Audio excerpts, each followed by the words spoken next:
Assalamualaikum warahmatullahi wabarakatuh. Jumpa lagi dengan saya, Ela Nurlela, CGP Angkatan 9 dari TK LKMD Setiawaras, Kecamatan Cibalong, Kabupaten Tasikmalaya. Di kesempatan kali ini, saya akan memaparkan modul 1.2, nilai dan peran guru penggerak, mulai dari diri. Berikut ini adalah diagram trapesium usia yang menggambarkan hidup saya. Usia 6 tahun saya masuk sekolah dasar. Usia 18 tahun saya lulus SMK. Setelah lulus SMK, saya bekerja di sebuah industri di Bandung.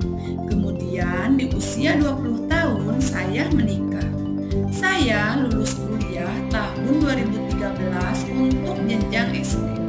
Dan tahun 2017 untuk jenjang PG PAUD. Usia saya sekarang 40 tahun. Saya masih memiliki sisa usia bekerja selama 20 tahun. Di usia pensiun, saya ingin menikmati waktu bersama keluarga. Saya mengalami peristiwa positif di usia 6 tahun. Dan saya juga mengalami peristiwa negatif di usia 10 tahun. Selisih usia saya saat ini dengan peristiwa positif yang saya alami adalah 34 tahun. Dan selisih usia saya saat ini dengan peristiwa negatif yang saya alami adalah 30 tahun. Positif yang saya alami pertama kali di masa sekolah SD adalah ketika pembagian buku laporan pendidikan 1 bulan pertama. Saya merasa senang sekali karena saya mendapatkan ranking ke-1. Sejak saat itu, saya selalu menjadi juara di kelas. Tentunya itu menjadi sebuah kebanggaan bagi diri saya dengan usaha yang saya lakukan hingga mendapat hasil yang memuaskan. Peristiwa negatif yang saya alami adalah ketika saya duduk di kelas 4 SD. Saat itu saya bersekolah di Bandung. Waktu itu kelas saya mengadakan seleksi untuk lomba lari dan volleyball. Saya yang mempunyai keterbatasan di bidang motorik kasar tidak mau dan tidak mampu mengikuti kegiatan tersebut. Pada kegiatan lomba lari saya finish paling akhir. Seleksi voli saya tidak bisa serven atau menerima bola. Kata-kata dari guru saya yang masih terngiang adalah, "Kamu tidak pantas jadi juara kelas." Perkataan beliau diiringi dengan gelak tawa teman-teman sekelas dan mereka langsung mengolok-olok saya. Orang lain yang terlibat dalam peristiwa tersebut adalah guru dan teman sekelas. Emosi yang saya rasakan ketika mengalami peristiwa positif, saya merasa sangat senang dan gembira. Saya juga semakin termotivasi untuk menggali potensi diri dengan belajar lebih giat. Emosi yang saya rasakan ketika mengalami peristiwa negatif, saya merasa sangat sedih, kecewa, dan malu.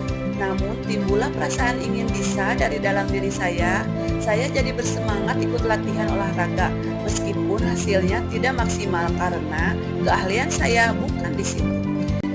Meskipun puluhan tahun telah berlalu, saya masih sangat mengingat kedua peristiwa itu karena kedua peristiwa itu sangat berkesan dan membekas di hati saya. Kedua peristiwa itu juga memberi pengaruh terhadap hidup saya. Dengan kedua peristiwa tersebut, saya menjadi semakin termotivasi dan lebih bersemangat untuk terus belajar.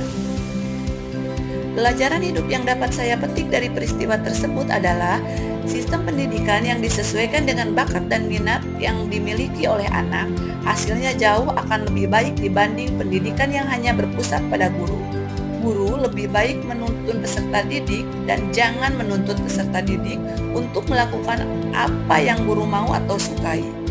Kebebasan yang diberikan guru dalam menggali ilmu akan membuat anak lebih kreatif, inovatif, mandiri, dan lebih termotivasi untuk terus belajar. Ketika guru mampu berperan dalam memberikan pelajaran bermakna yang merdeka, maka dengan sendirinya murid akan termotivasi untuk terus belajar dan menggali potensi yang ada pada dirinya, serta terus mengembangkan ilmu pengetahuannya sesuai dengan perkembangan zaman. Nilai-nilai yang ada dalam diri saya yang membantu menggerakkan murid, rekan guru, dan komunitas sekolah saya adalah berpihak pada murid, inovatif, kolaboratif, reflektif, dan mandiri. Peran yang selama ini saya mainkan dalam menggerakkan murid, rekan guru, dan komunitas sekolah adalah dengan memberi teladan, selalu berbagi ilmu baik, serta selalu membuka ruang diskusi supaya tercipta perubahan yang lebih baik. Demikian pemaparan dari saya. Terima kasih dan wassalamualaikum warahmatullahi wabarakatuh.